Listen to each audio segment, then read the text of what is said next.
Fala pessoal, Shalom no coração, sejam todos muito bem-vindos ao nosso devocional. Abre sua Bíblia comigo em Provérbios capítulo 11. Eu quero ler com você aqui o texto que vai do verso 2 até o verso 6 e vamos continuar essa série que tem abençoado tantas pessoas, eu me incluo entre elas. Hoje nós estamos meditando aqui nas últimas semanas em Provérbios e cada dia, cada devocional é um alto-falante de Deus para o nosso coração. Você que está aqui a primeira vez, eu te convido a se inscrever no nosso canal para estarmos juntos de segunda a sexta, 7h30 da manhã, sem falta, onde sempre começamos o dia mergulhando na palavra de Deus. Vamos lá, gente. Provérbios capítulo 11, versos 2 a 6, vai dizer assim: quando vem o orgulho, chega a desgraça, mas a sabedoria está com os humildes. Mais uma vez, quando vem o orgulho, chega a desgraça, mas a sabedoria está com os humildes. A integridade dos justos os guia, mas a falsidade dos infiéis os destrói. De nada vale a riqueza no dia da ira divina, mas a retidão livra da morte. A retidão dos irrepreensíveis lhes abre um caminho reto, mas os ímpios são abatidos por sua própria impiedade. A justiça dos justos os livra, mas o desejo dos infiéis os aprisiona. Essa gama de versículos, ela nos traz basicamente três grandes lições e eu quero enfatizá-las aqui a partir de agora. A primeira delas, e é uma lição muito importante para qualquer tempo, para qualquer situação, para qualquer pessoa, ninguém vai escapar dessa lição. Ninguém está imune de precisar dessa lição. É a nossa constante vigilância em relação ao orgulho. O versículo 2 coloca um contraponto entre orgulho e humildade. E Salomão vai dizer o seguinte, ó, a sabedoria ela está com os humildes, mas quando vem o orgulho, chega a desgraça. O orgulho é como se fosse um elemento tóxico, um elemento venenoso. Imagina que você está tomando um copo de alguma bebida e aí você está achando aquela bebida maravilhosa, mas vem alguém ali e coloca uma gota de veneno. A bebida pode continuar maravilhosa, mas agora ela vai te matar, né? O orgulho faz isso muitas vezes conosco. O orgulho, gente, ele é tão letal que é a partir dele que existe todo um processo de rebelião dos anjos, desde antes da criação do ser humano. E o orgulho continua fazendo estrago ainda nos dias de hoje. Agora, se você me perguntar assim, o que é orgulho, se a gente for para o termo original utilizado aqui em Provérbios, orgulho tem a ver com presunção, tem a ver com arrogância, é muito simples de visualizar. Mas eu quero te propor uma perspectiva um pouco mais poética e um pouco mais profunda para nós. O orgulho é uma percepção autoinflada de nós mesmos. Nós nos vemos numa imagem que é distorcida para mais. A gente se infla. Então é muito comum a gente ver pessoas que crescem, avançam, vencem na vida, porque Deus abençoa, porque Deus abriu a porta, porque Deus deu graça. Mas uma vez que essa pessoa avançou, cresceu na vida, ela começa a se achar boa o suficiente, olhar para trás e dizer: tudo isso aqui foi com meu esforço, tudo isso aqui foi mérito meu, tudo isso aqui fui eu que conquistei.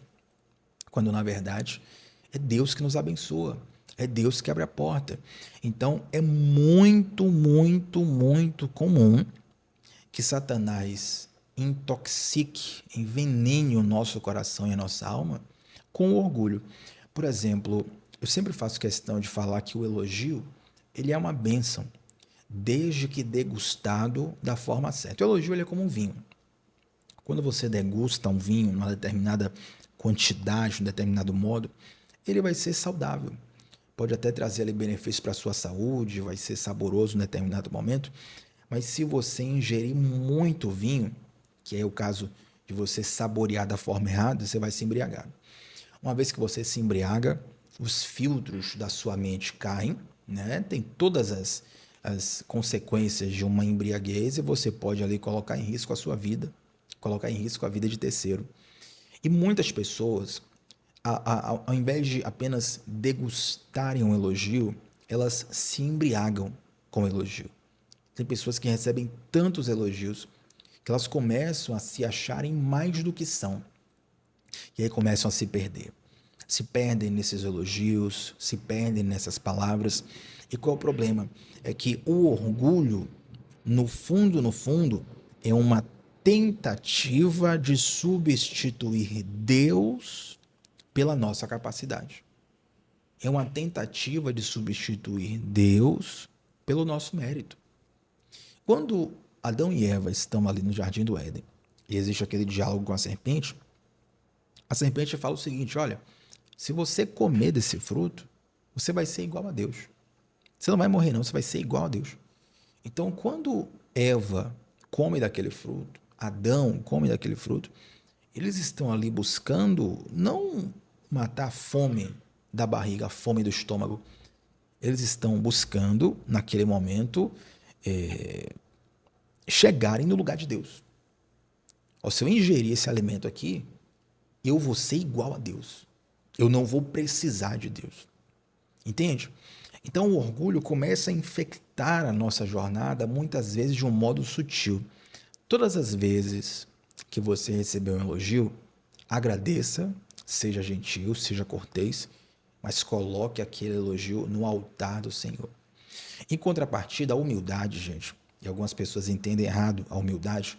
Humildade não é pensar menos de si, sabe? Humildade não é falar, eu sou um lixo, eu sou horroroso, eu não presto para nada.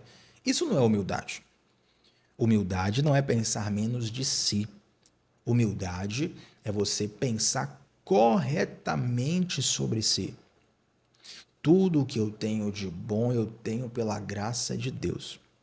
Eu te faço a pergunta, se nós tirarmos Jesus da equação, o que é que sobra de nós?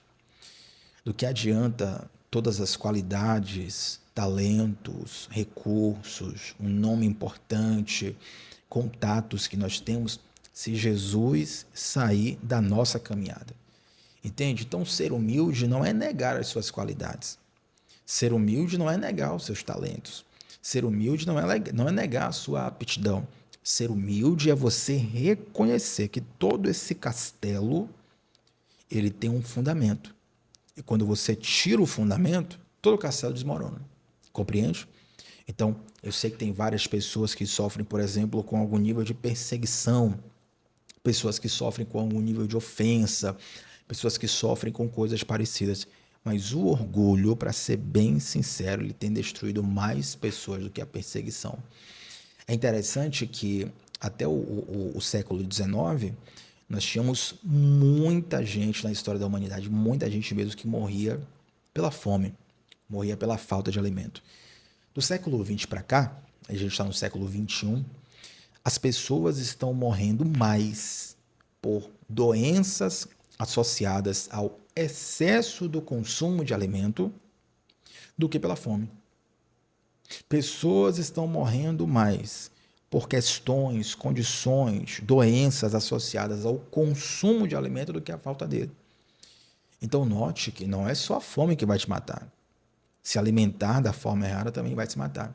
Também vai te matar. E o que é se alimentar da forma errada na alma? É se alimentar com orgulho, a altivez, a arrogância, a presunção. Então, quando o orgulho vem, chega a desgraça. E outra passagem bíblica, a palavra de Deus vai dizer assim, que a soberba precede a queda, né? Você viu a soberba entrando, meu irmão, no ambiente, entrando na história da pessoa, você viu a soberba entrar naquele capítulo da história, pode ter certeza, o próximo capítulo vai ser a queda.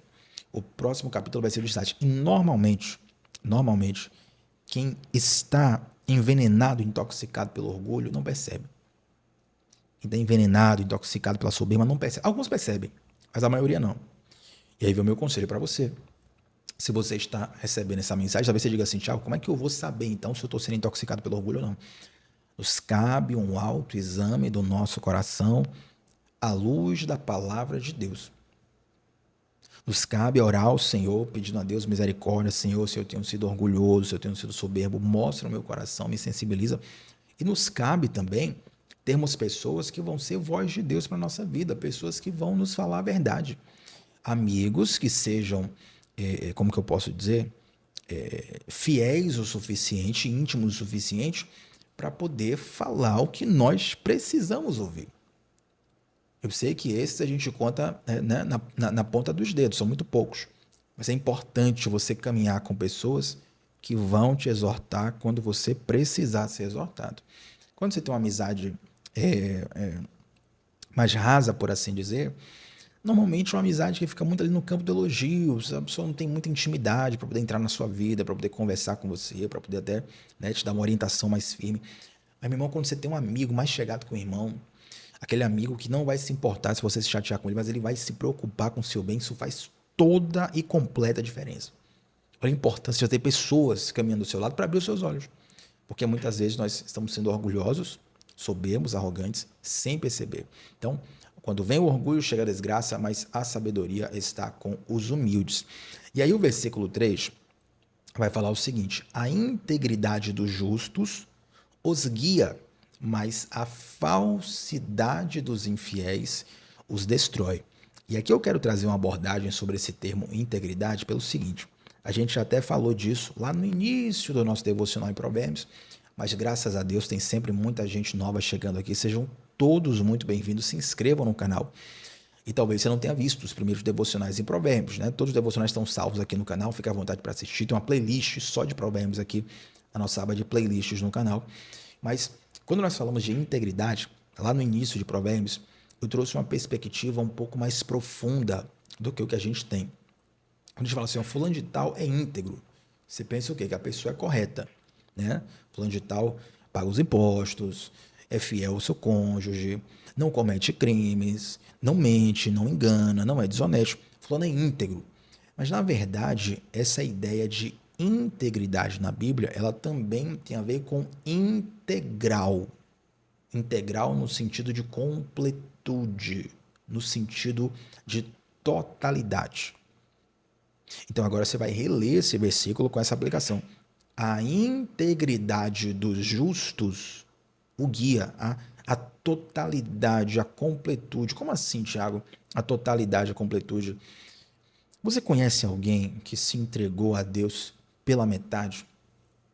Se entregou a Deus em apenas uma parte, em apenas uma situação, que não se entregou por inteiro? É muito comum isso. Muito comum. Às vezes a pessoa tem uma causa específica na sua própria vida, né? E essa causa específica, a pessoa vai dizer assim: olha, Tiago, eu vou buscar Deus aqui porque Deus ele vai me dar vitória no meu casamento. Deus vai me dar vitória aqui nessa minha causa aqui no trabalho. Deus vai me dar vitória nessa situação aqui de saúde. A pessoa busca, a pessoa ora, a pessoa jejua, ela se dedica naquele tempo. E a bênção vem. Deus abençoa, derrama um milagre, o impossível acontece. E aí depois que a pessoa alcançou a sua própria meta particular, a fé dela começa a arrefecer. O ânimo dela começa a diminuir, não tem mais a mesma motivação. Porque no fundo, a motivação da pessoa não era Deus. A motivação da pessoa era o milagre. Compreende? Então, quem você é depois do seu milagre? Quando você só busca a Deus por conta de um milagre, você está buscando a pessoa certa, porque Deus você tem que buscar em qualquer situação, inclusive quando precisa do milagre. Você vai ser abençoado, porque Deus abençoa mesmo, né? Mas você está desperdiçando a chance de se lançar por inteiro diante de Deus. Ouça uma coisa.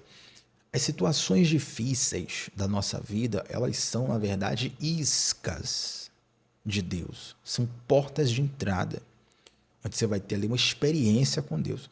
Mas não acaba ali. Deus nos quer por inteiro. Por inteiro.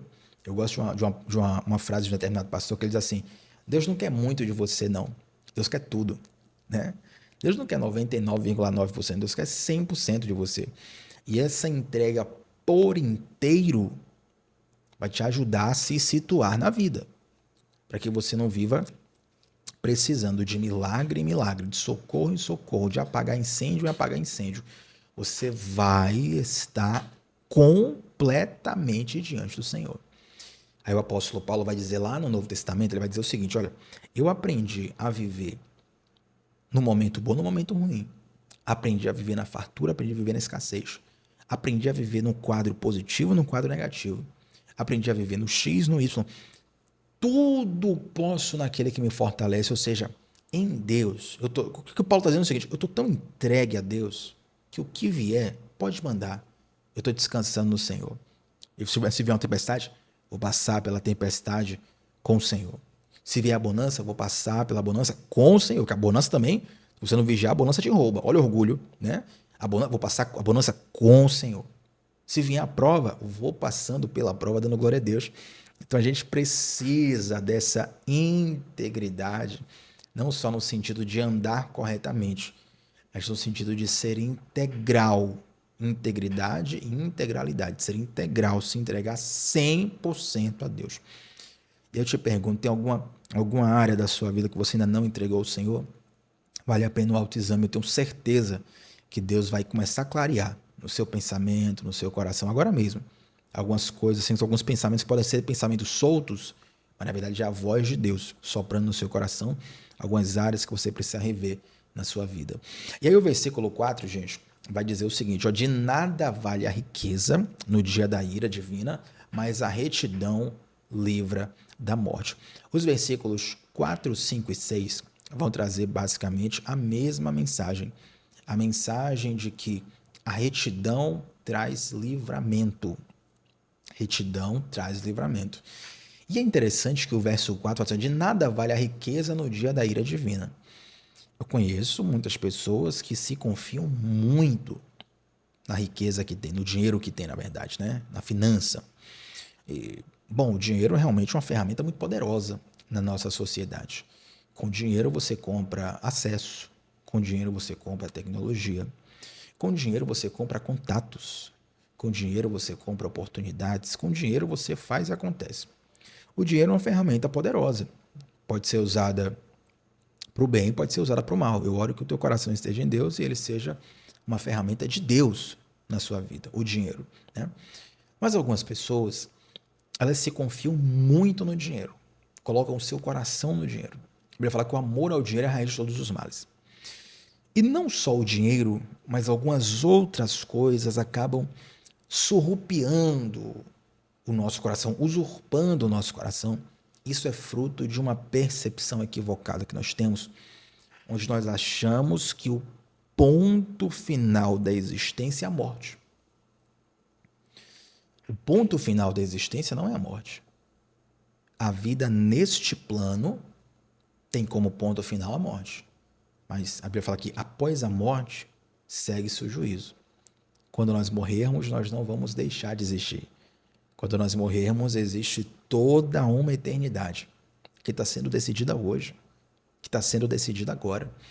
E aonde está o nosso coração, isso aqui é fundamental, é fatal, para definir a nossa eternidade. Compreende? Então, mais do que riqueza financeira, começa a sondar aonde está o teu coração. Às vezes o coração está muito apegado a coisas desse mundo e existem ídolos no nosso coração, né, que vão muito além do que uma imagem de escultura. Mas a gente pode idolatrar ideias, a gente pode idolatrar pessoas, a gente pode idolatrar o dinheiro, a gente pode idolatrar tantas coisas. E quando a gente vai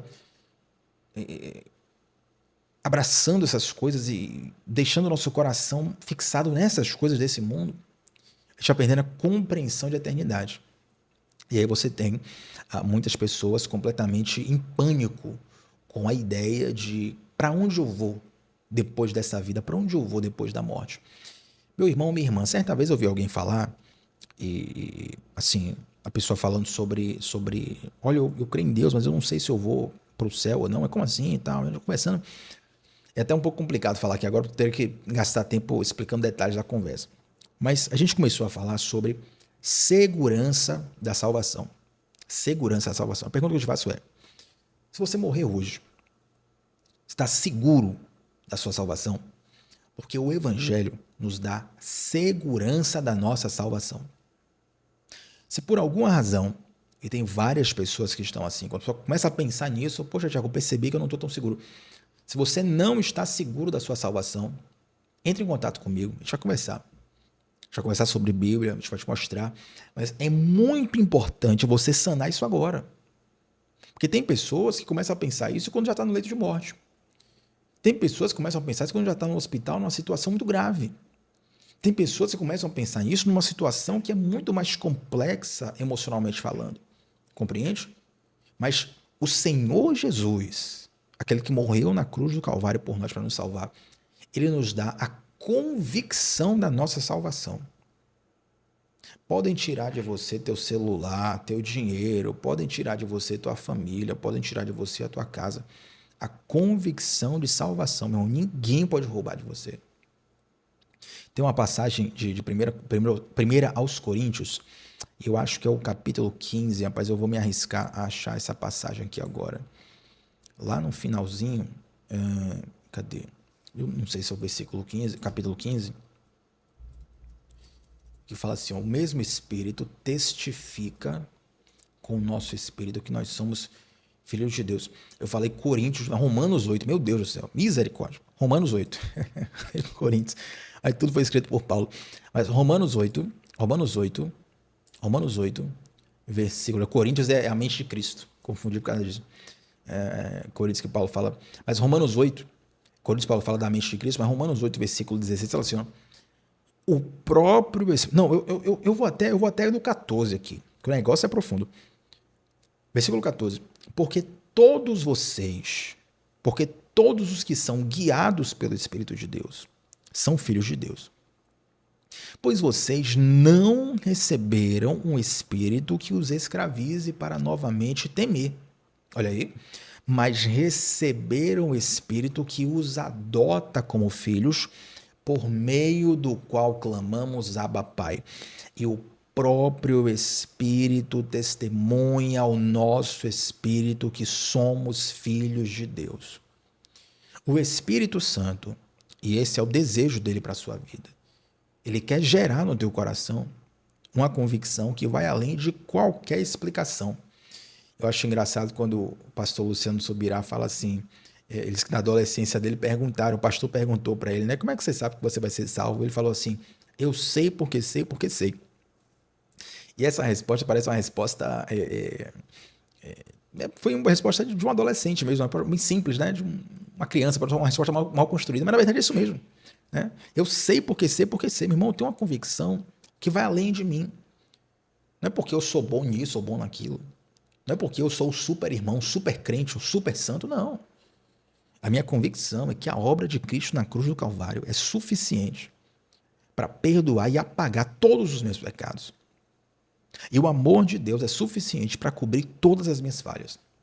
E essa convicção é tão forte que eu não preciso fazer força.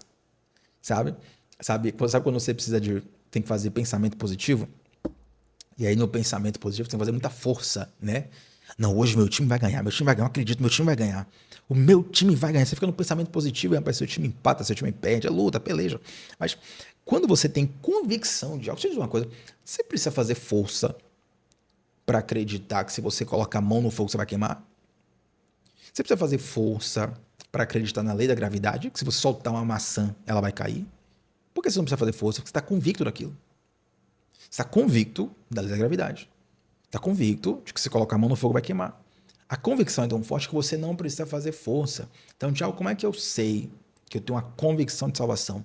Quando você não precisa fazer força para crer. Porque está convicto, está selado. No seu coração é como que óbvio. Tamanha a profundidade dessa convicção. Então, quando nós estamos com o coração nas coisas desse mundo, começa a bater incerteza. Será que eu estou salvo? Será que eu não estou salvo? Será que eu vou? Será que eu não vou? Ai, meu Deus, aí pânico, medo, ansiedade, taquicardia, desespero. Eu conheço algumas pessoas que mesmo caminhando com Jesus passam por isso. São pessoas que precisam passar por um processo de entendimento do que Deus fez na cruz do Calvário e confiar na obra de Cristo. Talvez você ainda não confie totalmente na obra de Cristo.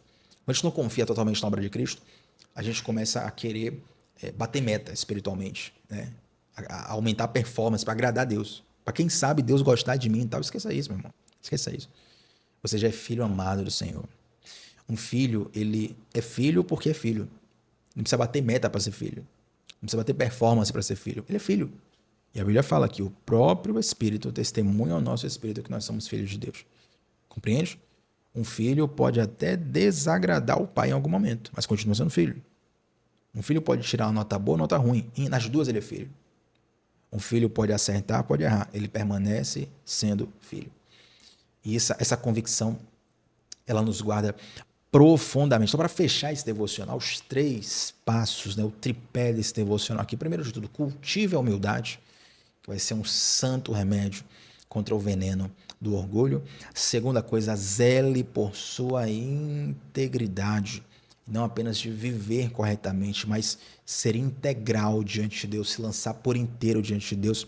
E terceiro, invista no tesouro eterno. As riquezas desse mundo um dia elas irão passar, mas a riqueza que nós temos em Deus, nem ouro, nem prata, nem ferrugem, nem ferrugem, nem a traça, nada disso, nada, esqueça tudo isso, reputação, quantidade de likes na rede social, elogios humanos, tudo isso vai passar. Mas a riqueza que nós temos em Deus, nada pode nos roubar. Nem o ouro, nem a prata pode comprar, nem a ferrugem pode corroer, nem a traça pode comer. Ela está segura na obra de Cristo na cruz. Amém, gente? Vamos orar ao Senhor para fechar esse devocional. Quero mandar hoje um beijo especial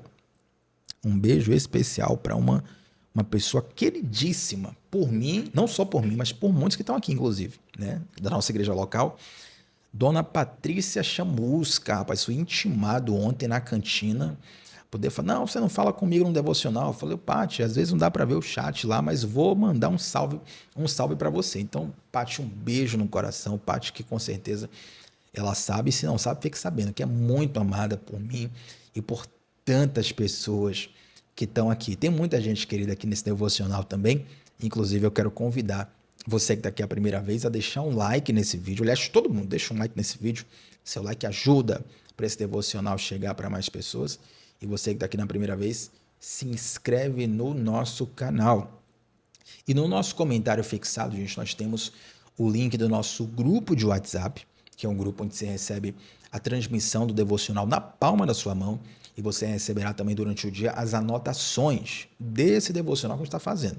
Estou aqui fazendo a transmissão aqui do celular. Atrás do celular tem um computador aqui com as anotações. Eu vou conversando com você e tudo isso eu deixo para você em PDF só para quem está lá no grupo de WhatsApp. Então clica no link do comentário e você vai entrar no nosso grupo. Tem um segundo link no mesmo comentário fixado, que é o link da nossa comunidade do discipulado, que é ali que a gente aprofunda mesmo o estudo bíblico, a plataforma, a comunidade.